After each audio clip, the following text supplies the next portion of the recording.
Good morning and welcome to our Sunday presentation.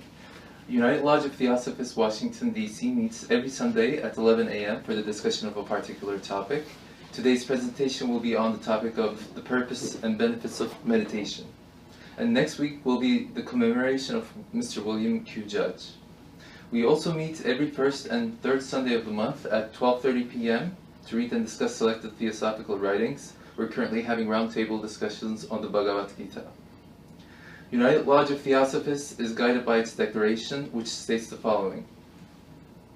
The policy of this lodge is independent devotion to the cause of theosophy, without professing attachment to any theosophical organization. It is loyal to the great founders of the theosophical movement, but does not concern itself with dissensions or differences of individual opinion. The work it has on hand and the end it keeps in view are too absorbing and too lofty to leave it the time or inclination to take part in side issues.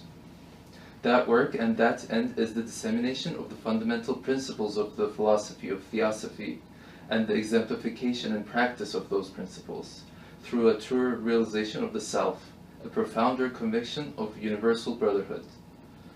It holds that the unassailable basis for union among Theosophists, wherever and however situated, is similarity of aim, purpose, and teaching, and therefore has neither constitution, bylaws, nor officers, the sole bond between its associates being that basis. And it aims to disseminate this idea among Theosophists in the furtherance of unity. It regards as Theosophists all who are engaged in the true service of humanity, without distinction of race, creed, sex, condition, or organization, and it welcomes to its association all those who are in accord with its declared purposes and who desire to fit themselves, by study and otherwise, to be the better able to help and teach others. The true Theosophist belongs to no cult or sect, yet belongs to each and all. Today's reading will be from the Bhagavad-Gita.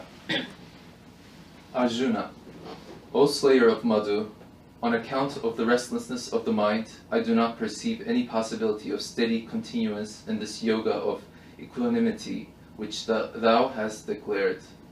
For indeed, O Krishna, the mind is full of agitation, turbulent, strong, and obstinate. I believe the restraint of it to be as difficult as that of the wind. Krishna, without doubt, O thou of mighty arms, the mind is restless and hard to restrain. But it may be restrained, O son of Kunti, by practice and absence of desire. Yet, in my opinion, this divine discipline called yoga is very difficult for one who hath not his soul in his own control. Yet it may be acquired through proper means and by one who is assiduous and controlleth his heart. Arjuna, what end, O Krishna, doth that man attain who, although having faith, hath not attained to perfection in his devotion, because his unsubdued mind wandered from the discipline? Doth he, fallen from both, like a broken cloud, without any support, become destroyed, O strong-armed one, being deluded in the path of the Supreme Spirit? Thou, Krishna, shouldst completely dispel this doubt for me, for there's none other to be found able to remove it. Krishna, such a man, O son of Pritha, doth not perish here or hereafter, for never to an evil place goeth one who doeth good. The man whose devotion has been broken off by death goeth to the regions of the righteous, where he dwells for an immensity of years, and is then born again on earth in a pure and fortunate family, or even in a family of those who are spiritually illuminated. But such a rebirth into this life as this last is more difficult to obtain. Being thus born again, he comes in contact with the knowledge which belonged to him in his former body. And from that time he struggles more diligently towards perfection, O son of Kuru. For even unwittingly, by reason of that past practice, he is led and works on. Even if only a mere inquirer, he reaches beyond the word of the Vedas. But the devotee who, striving with all his might, obtaineth perfection, because of efforts continued through many births, goeth to the supreme goal. The man of meditation, as thus described, is superior to the man of penance, and to the man of learning, and also to the man of action, Wherefore, O Arjuna, resolve thou to become a man of meditation. And now for today's talk.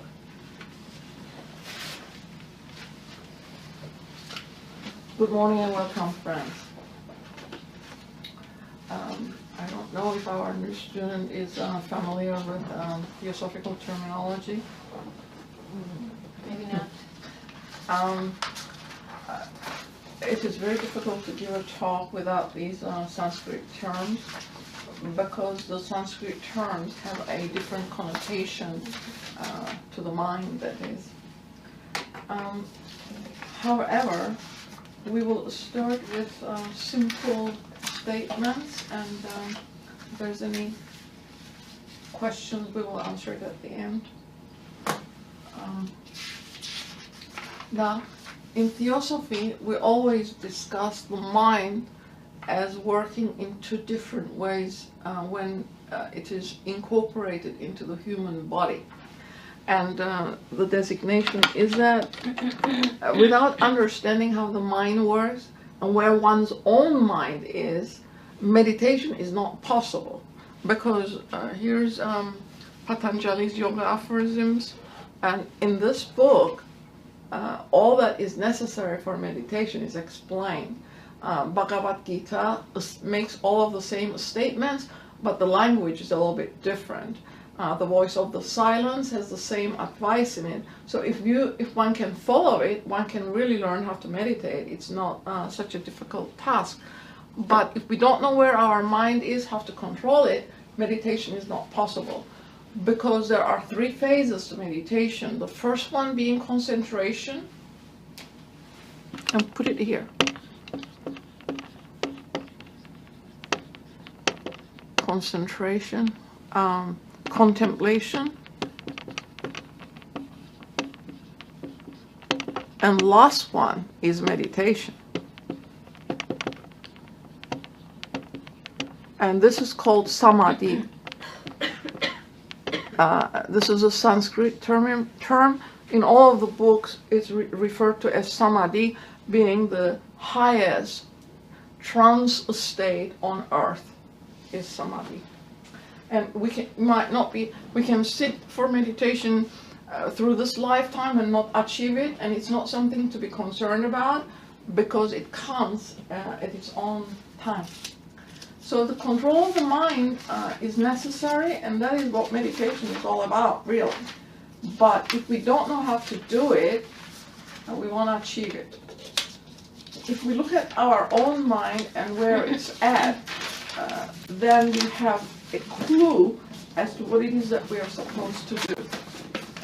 How do we achieve this control of the mind that we just read in the Gita, which is described as being as difficult as that of controlling the wind? In the Eastern psychology, the principles of the human body as well as the human mind is well known, but in the West we do not categorize them in the same way. So we need to ask what it is that we're controlling, who is or what is doing the controlling, and who is present at all times that is changeless in us. And until we answer those questions, we cannot really undertake any useful meditation. In theosophical parlance, there is the self. This self and this self, which stands for personality. And we need to make this very clear. This self is universal. It goes from life to life. It is the individuality of the human being. In other words, our soul life depends on it. This one is intellectual. It totally is personal, involved in its own affairs on earth, and it pulls everything downward towards materiality, and this one pulls everything up towards the spirituality. And each human soul has to make this differentiation for themselves. Now, in the passage that we just read, it said that two qualities were very important: dispassion and practice. In other words, constant and continuous practice. As a result of dispassion, we are controlling this mind because it is desire-oriented. The Gita told us this dispassion.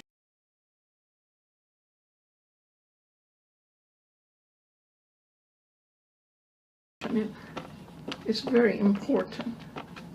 And practice. Now, from the psychological viewpoint, at what stage do we go through changes? Where does our own mind belong? Each one of us must determine this for oneself. Now, in the psychology of the East, there is 5 stages that we go through, and I will list them so that everybody can know it. The first one, according to Patanjali, is the wandering mind.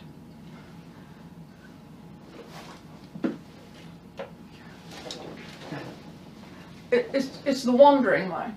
In other words, when the child is between 1 and 7, it has no reasoning powers. It can control the mind, and the mind is there, but the child is instinctual. It works according to instinct. So it is not controlled.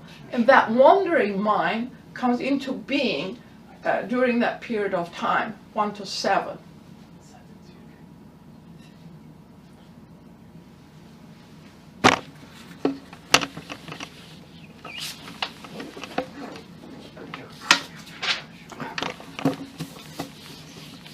Okay, 1 to 7.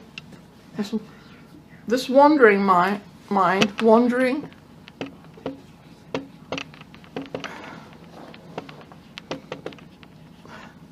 one to 7 years of age. It's wild. Patanjali, I think, also describes it as a butterfly mind. In other words, the child goes from one subject to another without being conscious of it, and it's constantly busy. That continuous movement represents this mind here. And we're supposed to grow out of it. It said, Patanjali's recommendation is that this is the time to instill dispassion in the child. The parents, in other words, have to constantly reinstate that dispassion in that child. Not allow the child to go towards passionate things. It has to be controlled. And Patanjali says this is the age when it is most controllable. If the child learns it, dispassion then every 7 years will reinstate itself. But if we don't learn it, we're going to carry this wandering wild mind with us into adulthood. And the second stage, the writing referred to is mudha or pre-mudha. These are Sanskrit terms. Confused mind. Now, the child has this mind now between 7 to 14. We're becoming a teenager. This aspect of the mind comes into play. There is information and knowledge, and there is ignorance. The child is not struggling as to which is the right thing to do.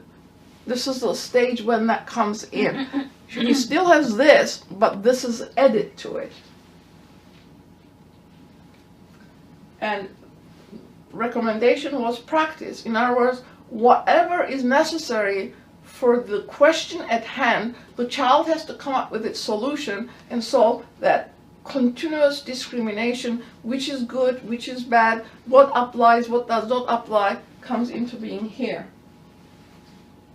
In the third, it says it is the infatuated mind.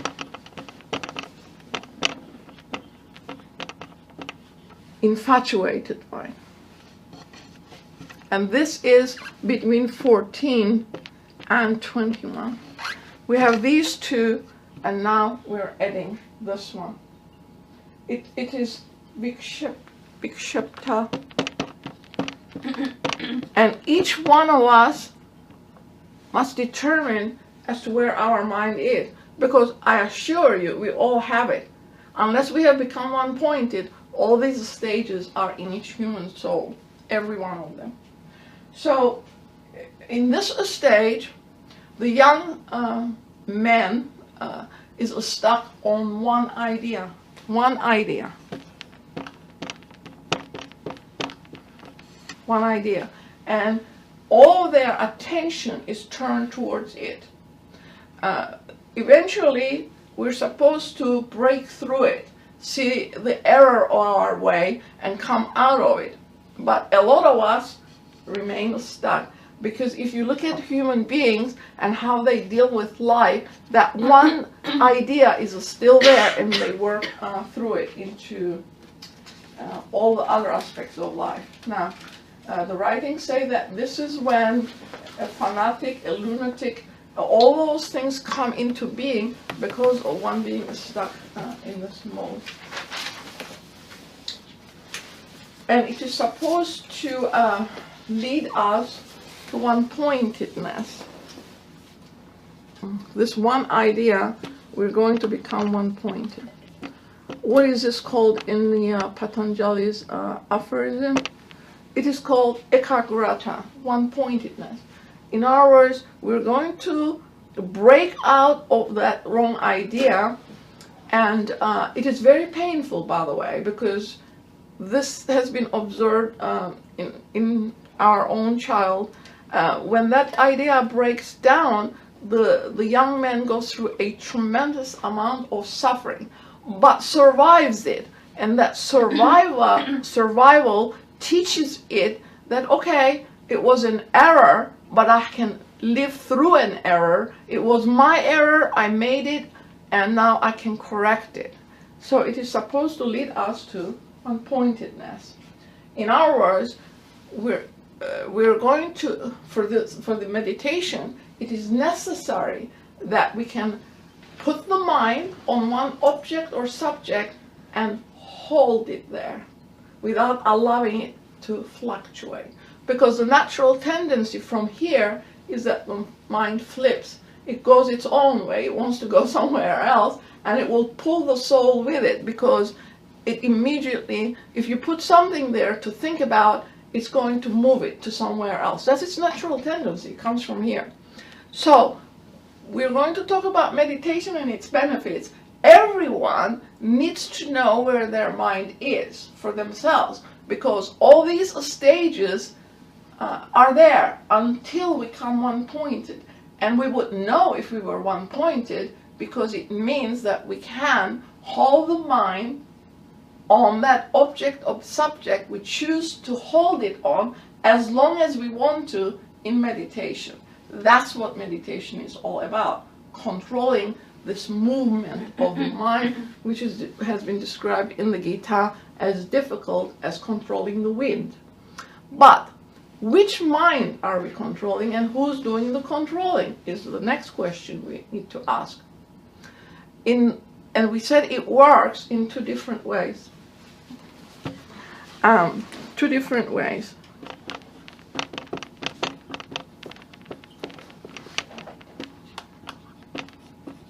Our mind works in two different ways. And of course, this one-pointedness comes about from 21 to 28. And a lot of our nation is not one-pointed. A lot of us don't know how to meditate. We don't know how to concentrate, let alone meditate. So, yeah. Oops, sorry. Okay. So, here is the designation of our higher principles. The spirit, the spiritual soul or discernment, and mind. This mind work in this way. It's the link between the higher spiritual and the lower aspect of the human constitution. This one is designated as lower mind, and that one as higher mind. There is really one mind.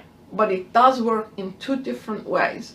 And we said this one pulls it towards personality, and this one pulls it towards its spiritual parts. Now, who's doing the controlling? We have to ask it, because if we say, oh, the mind is doing the controlling, well, the mind is controlling the mind, that really dichotomous. It does not help us any. Who's doing the controlling? Who is the observer, preserver, controller in the human constitution? It's that triad up there. But the mind, that mind is one-pointed mind. And so, when we learn to concentrate this lower mind, and that it does not interfere any longer with the higher mind's objective, which is the soul life of the individual, that is when we achieve concentration. It is important to understand it. So, the controller is the soul. Oh, I can't write today, sorry. The controller is the soul, or the inner man. Okay. We can just do physical man, physical, and we can do the inner, representing the soul, and then we can put the spirit here to make it all simple. There are 7 principles, but we can also separate them this way. So, our inner soul life is the controller, the spirit is Atman, and the physical body just goes along with it. In other words, the light of the higher mind is shining through, and the lower mind does not interfere with it. So, we have the controller, we have the lower mind, which is being controlled, and the higher mind then can express itself during meditative states.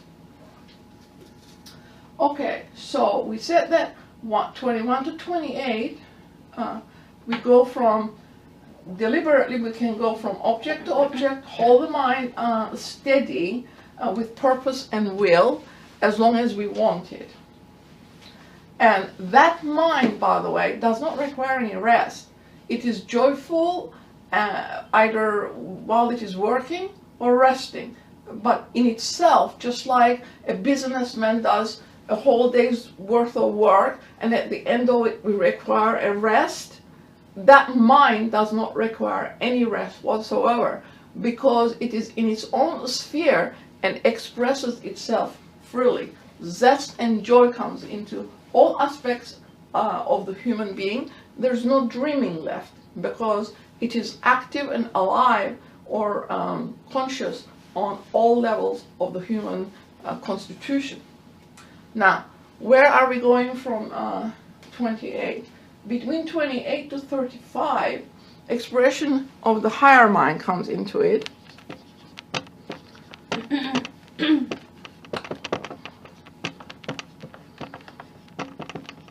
Higher mind comes into it. And the mind has become detached. This is called a detached mind. It is not attached to any object or subject anymore. It is able to hold it, look at it, decide what it is, because it looks at it internally as well as physically on the external, knows what it is. It has become detached. And it is one-pointed everywhere. It's detached. These are the stages that we go through. 35 to 42, we work with what has been gathered between those stages that we have gone through and we have unfolded for ourselves.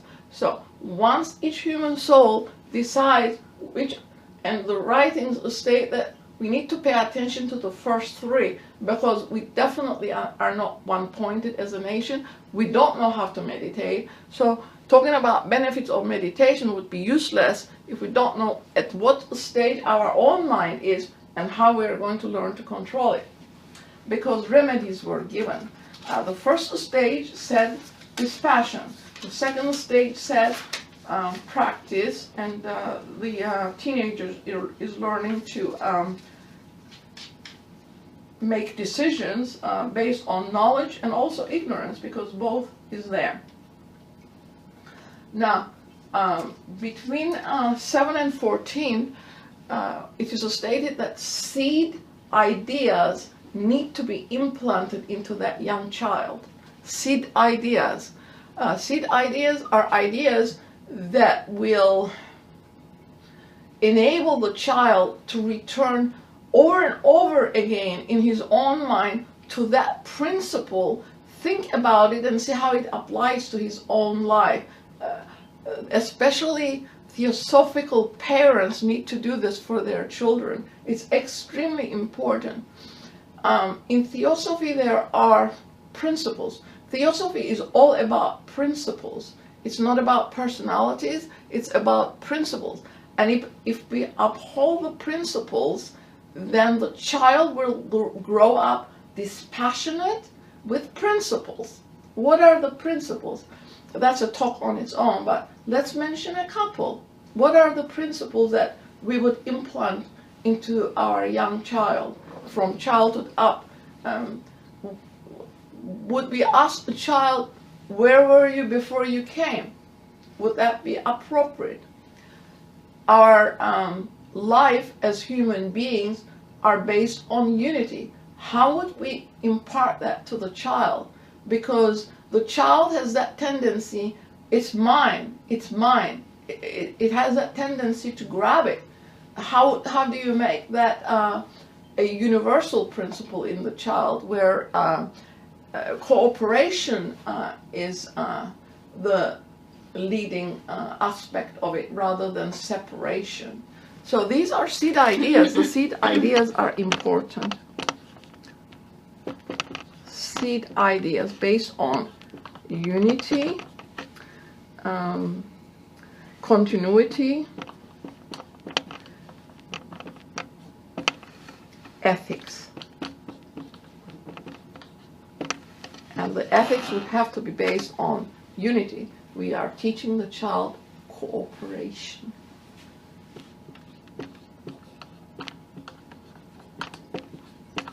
Okay, cooperation. And with the fixed idea that infatuation is very strong, and it takes tremendous amount of work to break through it, and application of the principles is necessary. In the deliberate state, dispassion again comes into it. If we don't teach the child dispassion, his life is going to be problematic. Dispassion, when it is expressed, moves the child towards its spiritual aspect of life. But the other, if it is missing, it will be more physical. Okay. What else was here? Yeah, because Patanjali says that the tendency of this lower mind is self-reproduction. It repeats itself to itself, in other words. And now we have to remember this stage that we have gone through where the lower mind and desire principle are hyphenated together is called kamamanas. It was a necessary situation, it was a necessary stage we had to go through, but it has been developed. Now the higher mind needs to enter the building and live in it, and the lower mind obstructs it. If we look at a building like with a scaffolding around it for building it, and now we have built it, and now we want to go in it, but we can't because the scaffolding is there and it does not allow us to get in. That's how we have to look at that lower mind. It was necessary to have it, but we don't have to get stuck in it. We can learn to concentrate and control it. And Mr. Judge's article on culture is extremely important for everyone to read. Now, so this body affects everything. Astral or design body is there, and the second stage refers to it. The first stage is body. instinctual. The second stage refers to astral. The third stage refers to vitality, or the desire nature. And then we have the mind affecting itself. Now, let us talk about the benefits. But there's an article on this by Mr. Virya, who was the, RC. Mr. Virya was the one who initiated this lodge here. And he says in his article on concentration that there are 4 different types of human beings on earth, and that we all need to know what they are and in which way our mind fits into it. Dispassion, practice, we talked about. Self-confidence, we talked about. Once the error is broken down, in other words, we have learned to have faith in ourselves. Energy is required for the 4th stage, which is referred to as Virya. All those are there. And the 5th stage, then, when the one-pointedness is everywhere, enables the human soul to express wisdom, not knowledge, wisdom. What we have learned is incorporated, but the light shines on it and it opens it up. In other words, the boundaries have disappeared. We have become universal. Now, the bodies.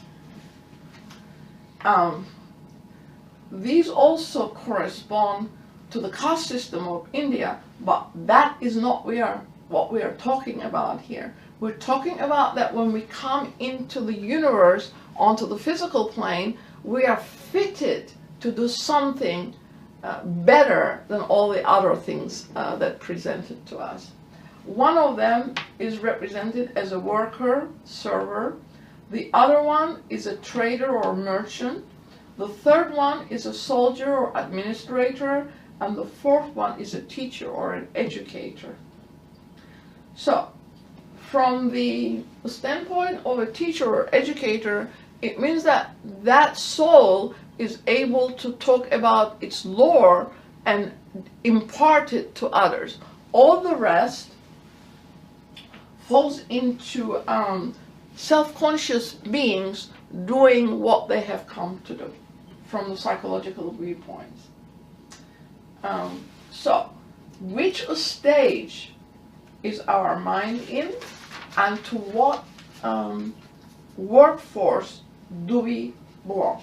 Those are very important to answer.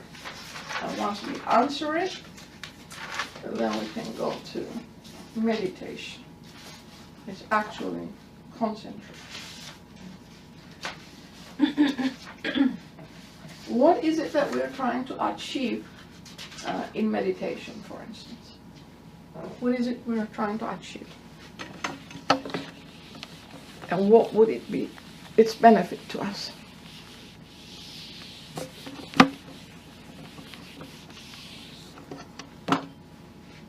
What are we trying to achieve? Quietude.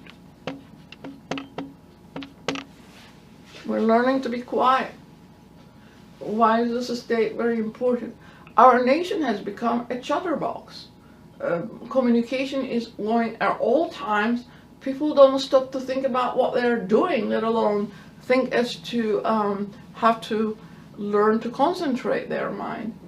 Our social life is not conducive to quietude. We're trying to learn how to be quiet. Without quietude, control of the mind is not possible. What is it that we are trying to achieve during that period of quietude? Well, you all sit for meditation. You must have thought about it, right? What is it we're trying to do? We're trying to go inward.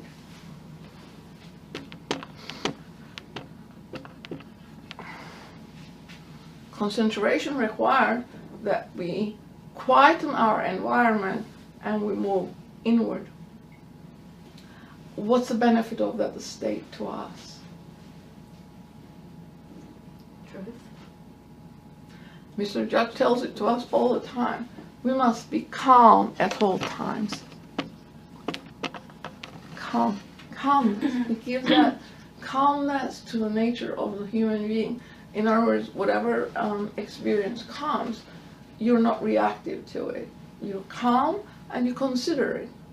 You're calm. It gives calmness. What does the inward passage require? Well, we're moving from the physical, from the visible to the invisible, are we not? Yeah.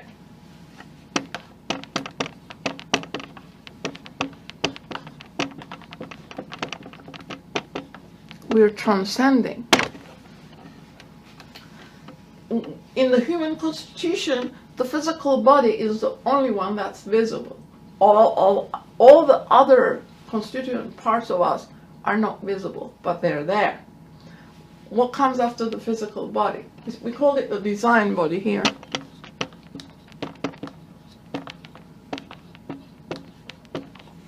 Or the astral. In some writings it's called the astral body.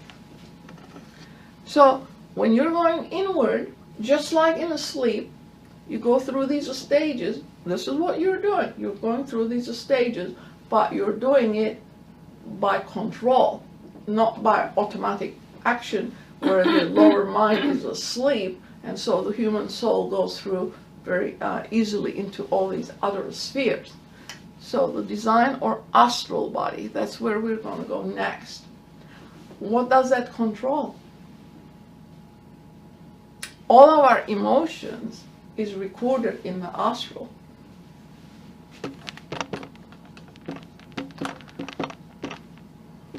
All our emotions are in the astral body. And that is the stage we go through between 7 and 14. Each stage develops a certain particular aspect of our life. We need to know what it is that we're doing if we want to know what the benefits of meditation is to us. So then, the astral or the design body has the real organs in them. Our real organs are in this one.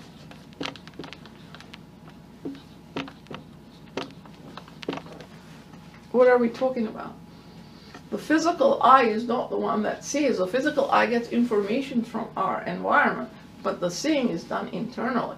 And Mr. Judge tells us in this article of concentration that these are really enmeshed together so much that we don't really see any difference in it. So the eye is an instrument, but the inner eye is the one that sees. What does the voice of the silence tells us? Until we reach that quietude, the inner ones are not active. It's important to understand it. We're trying to be quiet. We're trying to go inward. And this inward journey culminates where? The heart. It's not the head, it's the heart.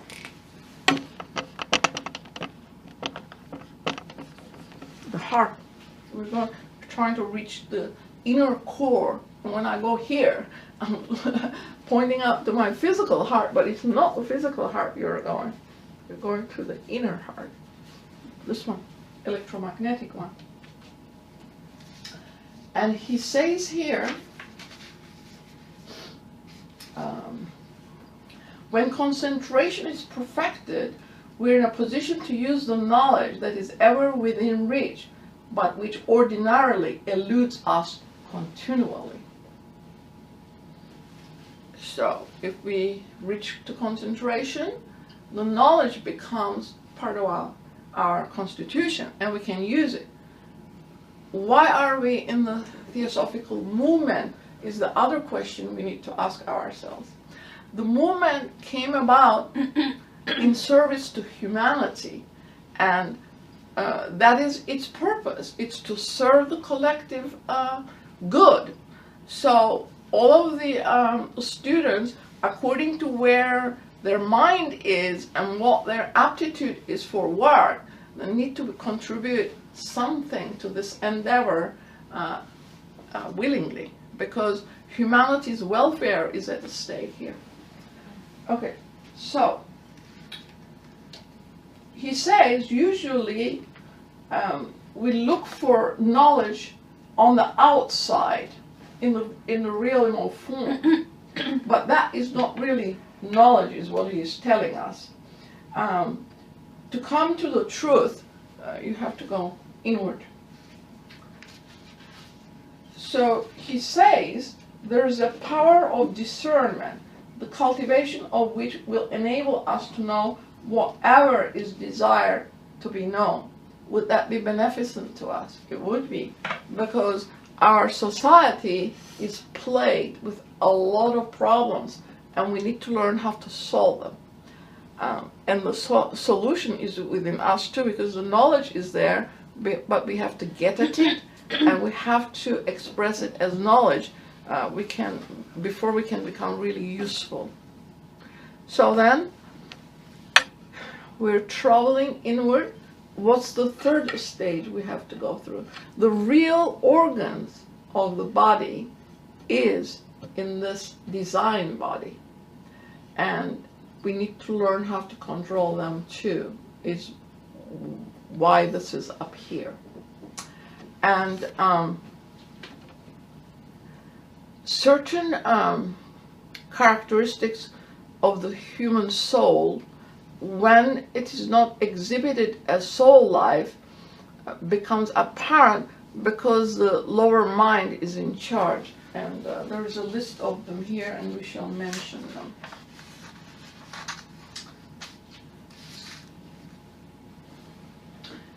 Mr. Judge tells us that the inner being, this here, is entangled in the body, cell for cell and fiber for fiber.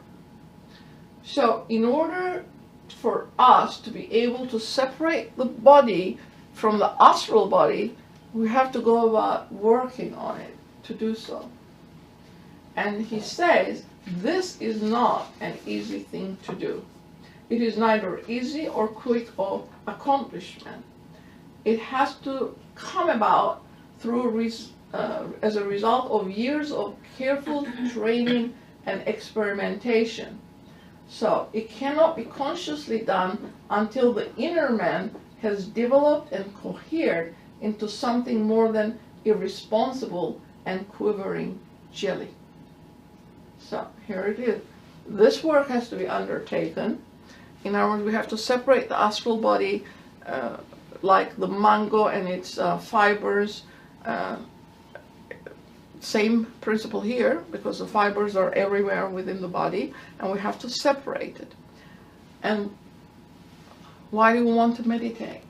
Because this process will not come about under any other circumstance, but when we learn to concentrate. If we want to move in this direction, this is what we have to do. So that's the benefit, that once we learn to sit calmly and go inward, this design body automatically will start to separate from the physical body. And he also tells us that a lot of people tell us that they go wandering about in the night, and he says that is not quite possible at this stage of our development. There might be a few people who can do it, but he says that it is not easy to accomplish.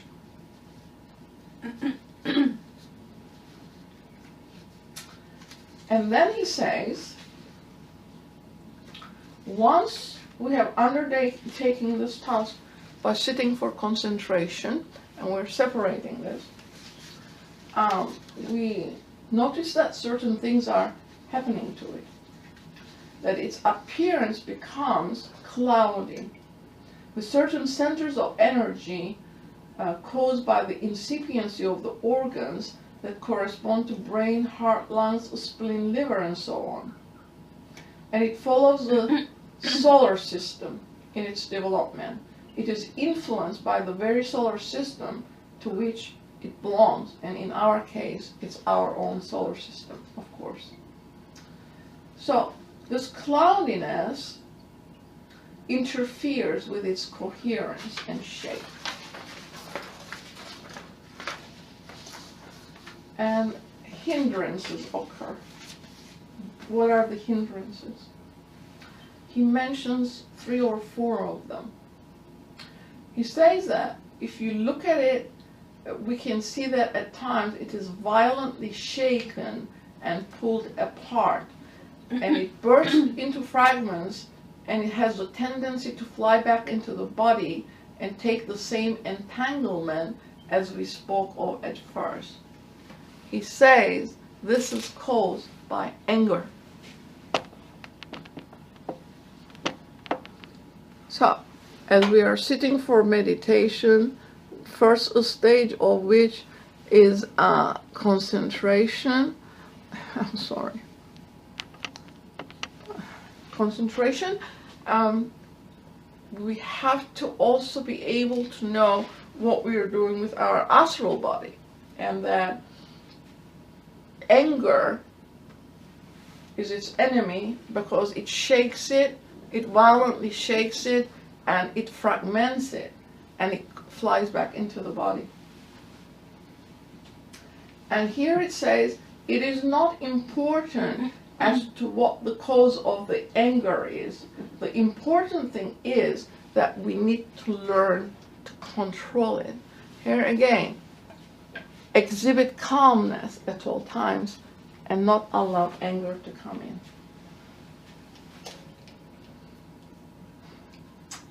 Another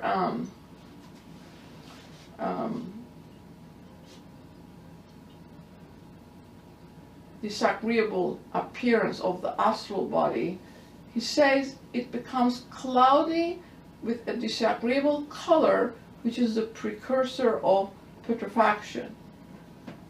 This is the effect of envy. So envy is not an empty word, it has an effect on the astral body. It hinders its development and also causes anger to be able to express itself. And so, therefore, we have to get rid of it. The third one he mentions is vanity.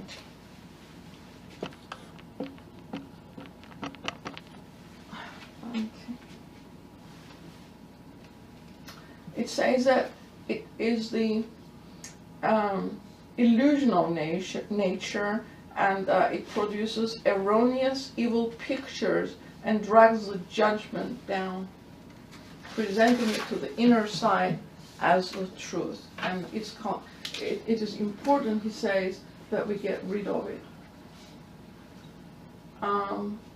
And here he says, cultivation of that quality which gets rid of it is selflessness and poverty of heart, advised to us by Jesus of Nazareth as well as Buddha. And the fourth one he mentions is fear.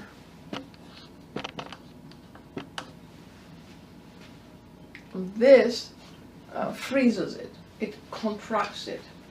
Fear contracts it, and it's not the worst, he says, because it makes it shrivel up, but it can be fear can be controlled with knowledge. So as our knowledge increases and our fear decreases, it automatically releases the freezing process, and the shrinking process stops, and it starts to grow again.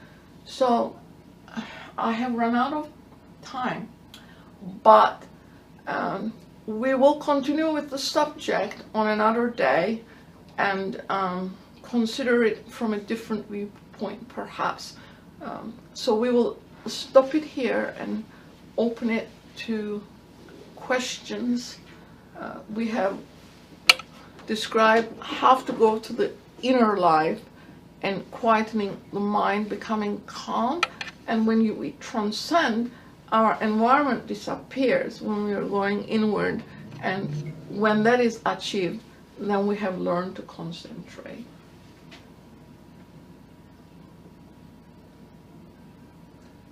Yeah. Can you talk about why it's essential to separate astral from the physical body? Why that's the goal? Now it's intermeshed right with meditation. where does this process eventually lead us? To ethereal realms. Well, this is the master's program. Somewhere along the line, the voice of the silence, if you follow it through, says that once you have reached that one-pointedness and your light is on, what happens? You become noticed by the lodge of the masters. How would they contact you? How would you contact them? Are you going to go in your physical body? There's an article in 5 Years of Theosophy, I believe it was by Damodar Mavalankar, who became an initiate during HPV's time. He was a full success and went physically, eventually went to Tibet, Kashmir, Tibet area to join the masters. This is the only one I know of. I don't know if there was, I'm sure there were other students, but they were not made known to the world. He's an example that was given. He has an article where he says that he was taken on an astral journey. And perhaps you would like to read it, because it will give you some ideas as to where he went and what he experienced. And he said when he came back to his normal life, it felt like he had made it up in his own mind. And then he was questioning the integrity of whether he had seen it in real life or whether it was a dream. And a piece of paper fell on him, which he said, "Do not ever doubt. What you have experienced is an experience. Do not ever doubt, because that's when you lose it." In this philosophy, this quietude also gets rid of the doubt, does it not?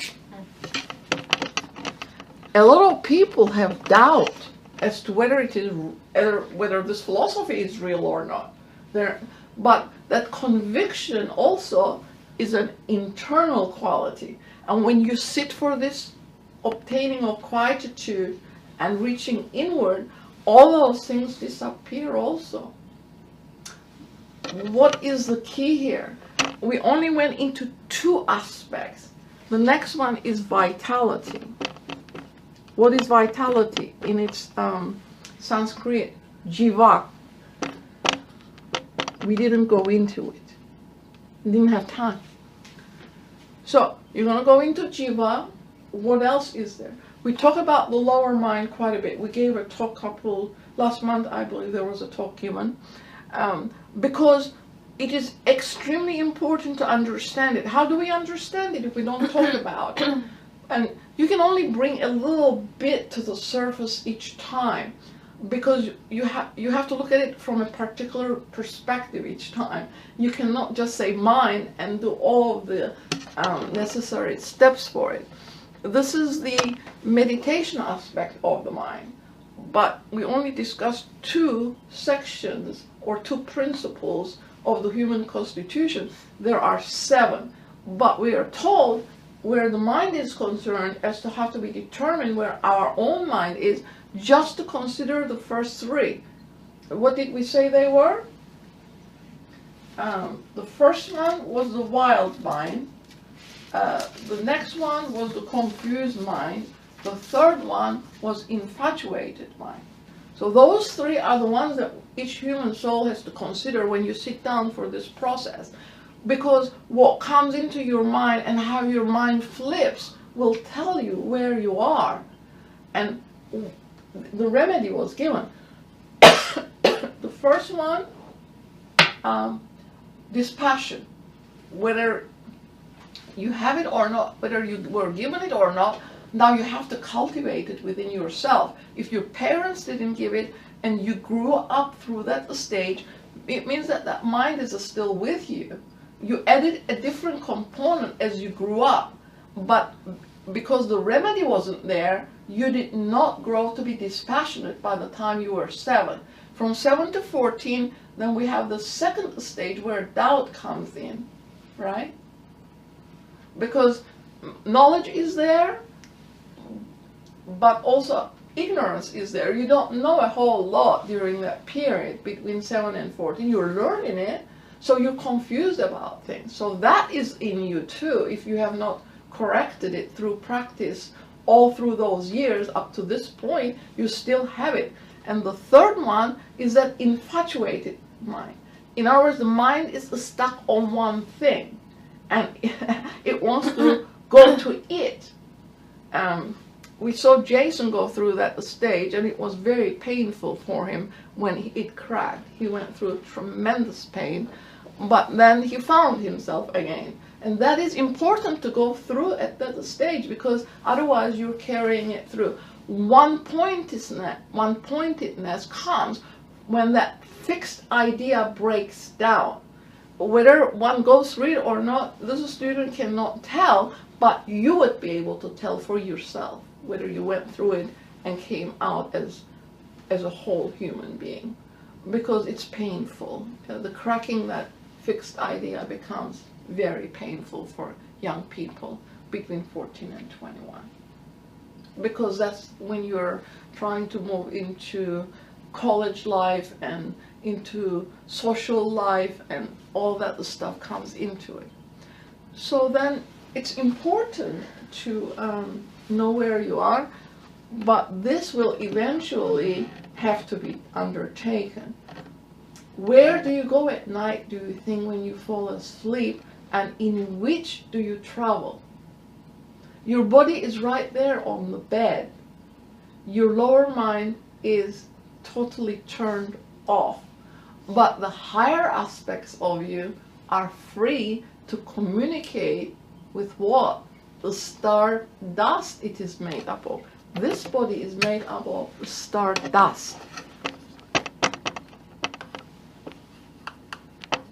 Nebula. We have it, you have it. You can see it or not, but it's there. So it corresponds to its universal principle.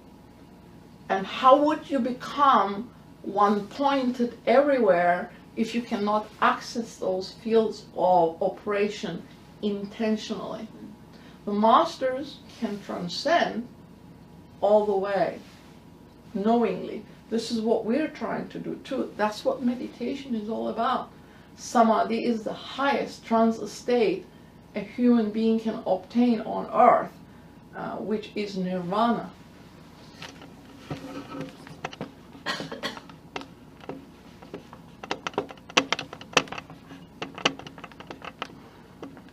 We said that once we become pointed everywhere, there's no dreaming left. You are conscious on each level, so you will be conscious here too as you're traveling through it. Does that answer your question? Yes. And please read that article by Damodar. It's very enlightening. It's useful. Yeah? It says in the voice that enlightenment can come virtually instantly, whereas if we take the intellectual process and go through this, we probably will never get there. But it's a very hard process. What do you It mean? seems like we've got to do a lot of studying to get to where you're talking about. But without that quiet contemplation that you mentioned, we will never get there, no matter how hard we work. Well, this is the process we go through. But when you sit for concentration, once you learn how to be quiet and remove the external world from your mind, you're going internal. And in time it happens. You can sit there for years sometimes, and you say, hey, there's nothing important about this stuff. Nothing is happening. But that is the key, to do it every single day at a particular time that you assign to it, because how many lifetimes have we been on earth? If we are in this philosophy, karma and reincarnation is part of it. So according to the cycles we have gone through, we have lived before. So these principles came about through many, many lifetimes, and depending how we train them up to this point, this is what they have learned to express. Elemental lives carry our imprint in them. So now we're telling them, okay, we are not doing what we were doing for the last, I don't know, thousands of years perhaps. Now we're going to change the way you are going to behave, is what you're telling the elementals. It takes a long time to train them. Not only are you training them, you're releasing some of them, and you're putting in others in their place. Perhaps they're more ethereal and more conducive to enabling you to go through meditative states. What do you mean by that? I'm sorry.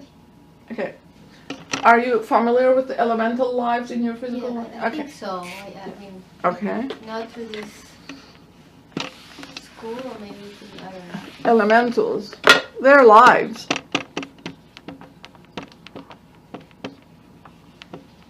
Lives. Or you can look at them as souls of these lives, okay? But either way, you're made up of these beings. They're tiny, or you can call them atoms if you like, if that makes more sense to you. But atoms have souls too. The elementals are the souls. So, in each life, if you believe in reincarnation, you come to Earth. Say you live, I don't know, 50 to 100 years, which is the average. 70 is the average at this stage for us, or 76 for women.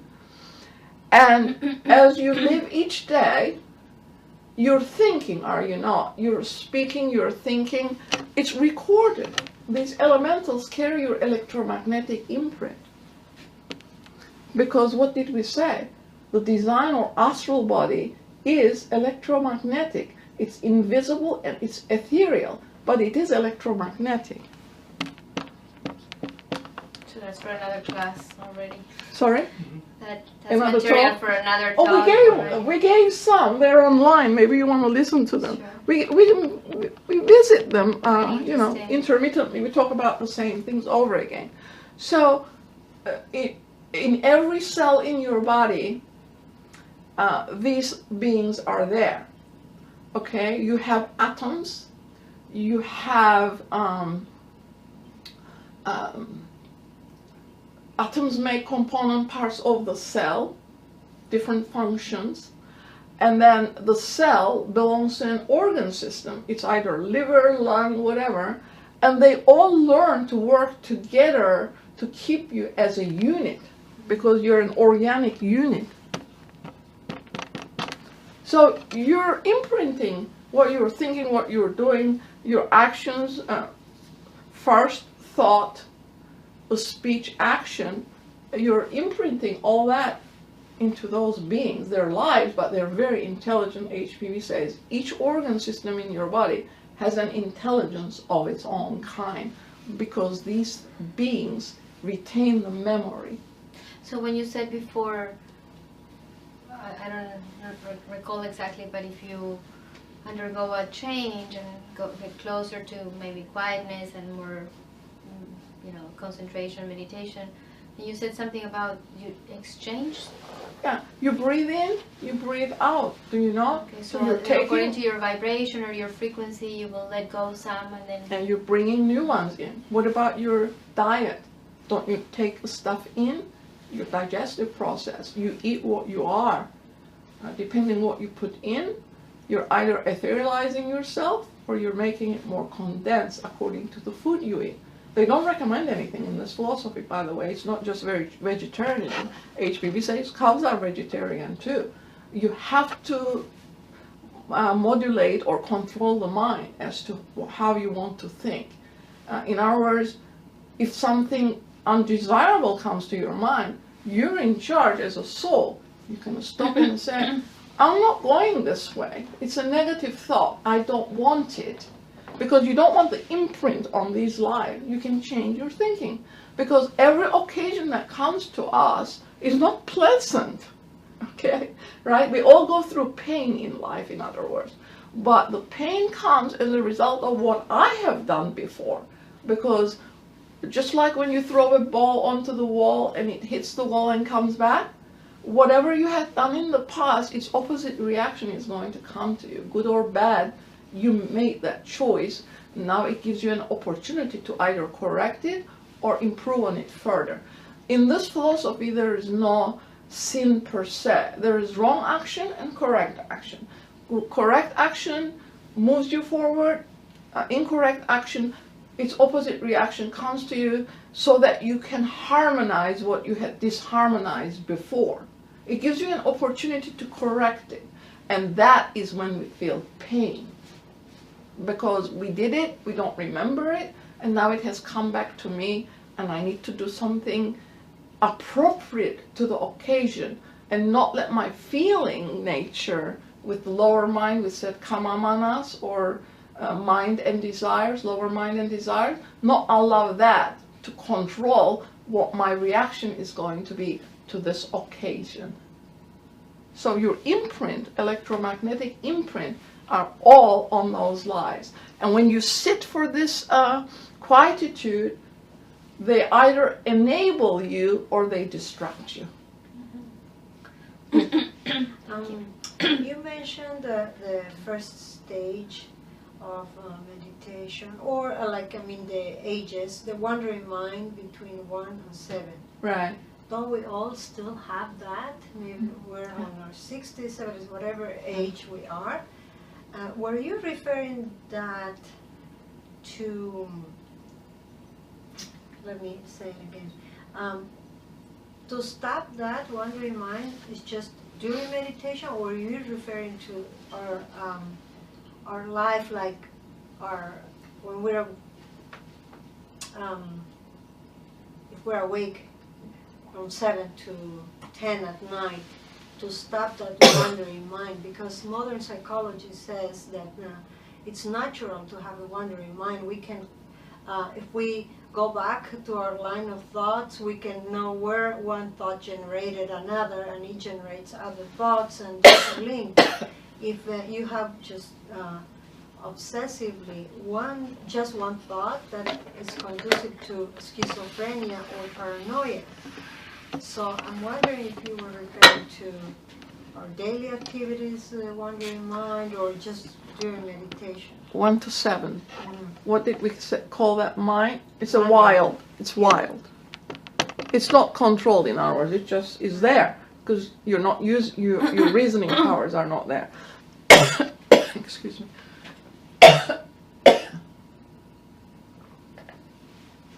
There's no reasoning here. No reason. The child is simply living instinctual life.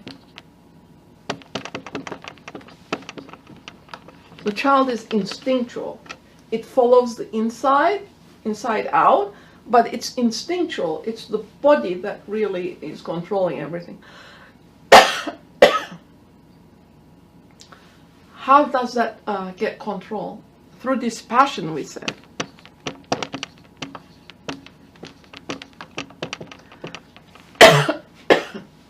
And if we have not achieved it, there are human beings when that dispassion is not exhibited, and you know them.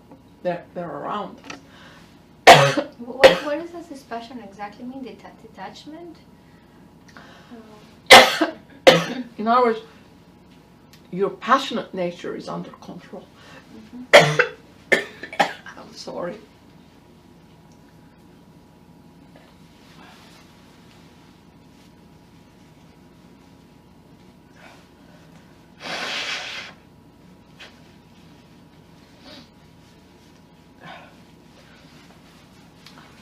You're not reactive to things when it comes to you.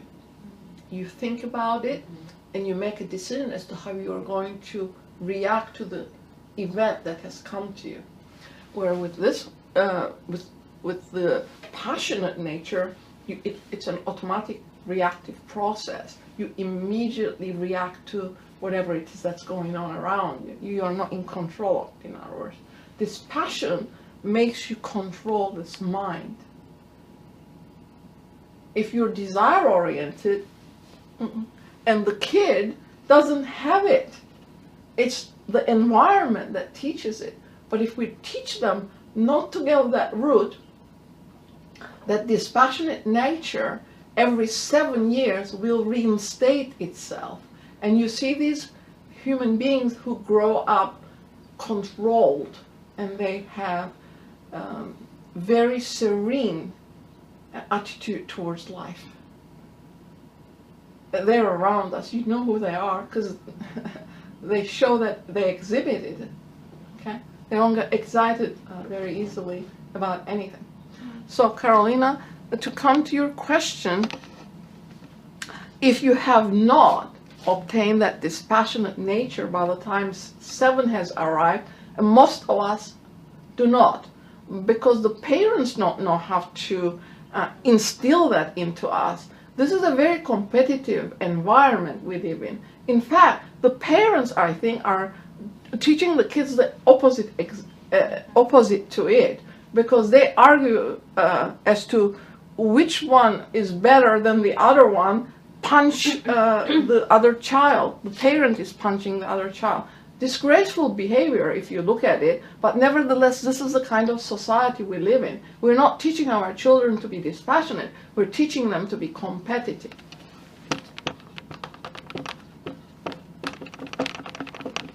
Competitive. Is that right, or did I put double T-I? Correct. Yeah. It was correct. You had it right. Anyway, there it is, competitive. We teach our children to compete. We do not teach our children to cooperate. Anyway, so if you haven't reached it, you're carrying that mind with you. At 7, this does not stop. It's still there. You're just adding a different component to it, because you're now older. Between 7 and 14, you're in school. Your environment is teaching you certain things, so you're judging your condition or whatever comes to you with what you have learned. But there's a lot you haven't learned, so ignorance is there as well. So some things you do right, some things you do not. But the first quality of the mind, that while this is still with us, that's why our mind flips from one subject to another subject, from one object. It's because of this. It's still there. We have not learned to control it. And then comes the third stage at 14, which we said that it was that fixedness onto one idea, infatuated mind. So every one of us have gone through those states. Whether you call it that or something else is irrelevant. The quality of the mind is that. It's there. Because if that one fixed idea did not make us one-pointed, it means this is still there. That whatever it is inside is still there. Anyway, that is how it works. So stage to stage to stage, you're adding different components to your mind, and then it becomes a combination of all those things by the time you reach 35. After that, you go to each state again and again until you are 63. Between 63 and 70, you have reached 1 to 7 again. You have become a child again. That was my... Yeah, that was your question? I couldn't. Yeah, you go like backwards. You carry it. Yeah, you carry it. Yeah, exactly. Thank you. We will stop here and hope to see you next week.